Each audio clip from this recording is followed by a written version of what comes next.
nesse rock... Não, nesse rock estamos todos juntos. Sabe assim, ó, parece uma galera... Um coralzinho. Parece um coralzinho na ciranda, Sei. fazendo assim, nada contra ciranda, tá? Mas eu tô falando da... Pô, não combina com... Tô falando de rock and roll, né? Parece uma galera assim, ó, pum, de mão dada, blá, blá, blá. É uma coisa muito boba.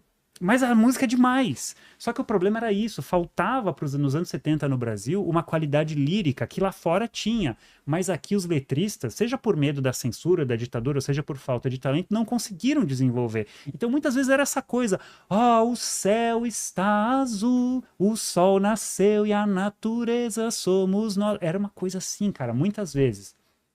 E essa música representa muito bem. Mas assim, a qualidade instrumental os caras eram muito bons, assim. Essa formação aí tem ali na esquerda o Luiz Moreno, batera. A direita dele, esqueço o nome desse cara, depois ele foi entrar pro 14 Bis, que ele é lá de BH, onde ele conheceu o Flávio Venturini, que é o cara lá da direita, né? Porque era um trio antes da entrada do Flávio, aí o Flávio entrou, ele fez turnê com o Milton Nascimento e tal. E aí, é um baita músico também.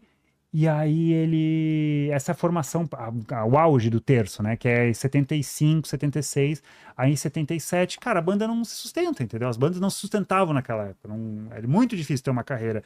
O Raul e a Rita foram os poucos que conseguiram, mais uma foto deles, é essa mesma formação, o Flávio, o Luiz, o Sérgio e o tal do baixista que eu esqueci o nome, que aí depois foi fundar o 14 Bis com o Flávio no fim da década.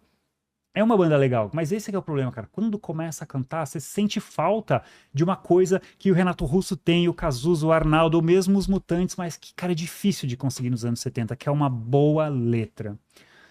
Segue. Essa é a Bolha. A Bolha é um caso parecido com o Made. Aliás, o cara da esquerda ali é o Arnaldo Brandão. Esse cara é inacreditável, né? Ele acho que é o único cara que participou de quase todas as gerações do rock nacional. Porque eles começaram como banda de baile também, The Bubbles. Que também isso era muita coisa, né? Todo mundo tinha um nome inglês assim, né? Aí eles eram The Bubbles. Quando vem ali o 67, por ali, eles começam a querer fazer um som mais pesado, tipo Made in Brasil. Mas eu acho que eles são mais legais até. E aí eles viram a Bolha. É uma banda carioca. Aliás, o terço é carioca. O Sérgio é carioca, o Flávio é mineiro, enfim, é uma banda mais híbrida. Essa é uma banda carioca. E o Arnaldo, só para abrir um parênteses, ele teve numa Bolha, depois ele fundou o Brilho em 82, depois ele foi do Hanoi Hanoi, e depois teve mais alguma banda que ele fez parte.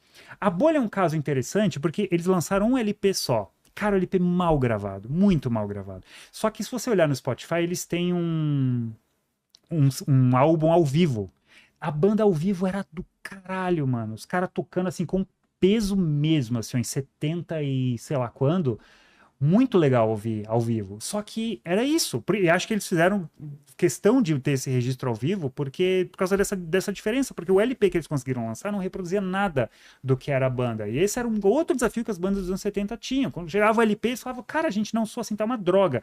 Mas, cara, gravadora é que manda, eles não tinham peso, ninguém queria ouvir rock, ou é assim, ou você procura outra, entendeu? Os caras ficavam reféns, mas essa era uma banda muito legal de ouvir. Só que, mais uma vez, cara, quando começam as letras, eu sinto falta, assim, sinto falta de alguma coisa. Ninguém falava do que estava acontecendo no Brasil. Mas tudo bem, você quer falar da natureza, do não sei o quê, mas, pô, pelo menos fala com um refinamento estético, e nem isso as bandas conseguiam ter muitas vezes, assim. Eu sei que o fã do rock dos anos 70 vai ficar magoado, mas assim, velho, pô, na boa, cara, eu não consigo curtir. Próxima. Tá, agora vamos falar do Raul. Então eu dei alguns exemplos ali de bandas que nasceram nos anos 60 e fizeram toda a transição. Lembra que eu falei ali da história do Ye Ye Ye, né, que era para copiar as bandas britânicas? Enfim, o Raul surgiu assim. Ele surgiu com esse grupo que era o Raulzito e os Panteras. Eles eram a maior banda de Ye Ye Ye de Cadê Salvador. ele lá? O Raul é da direita. Calma, que depois vai ter uma só dele. É? Assim. Você vai ver. Então,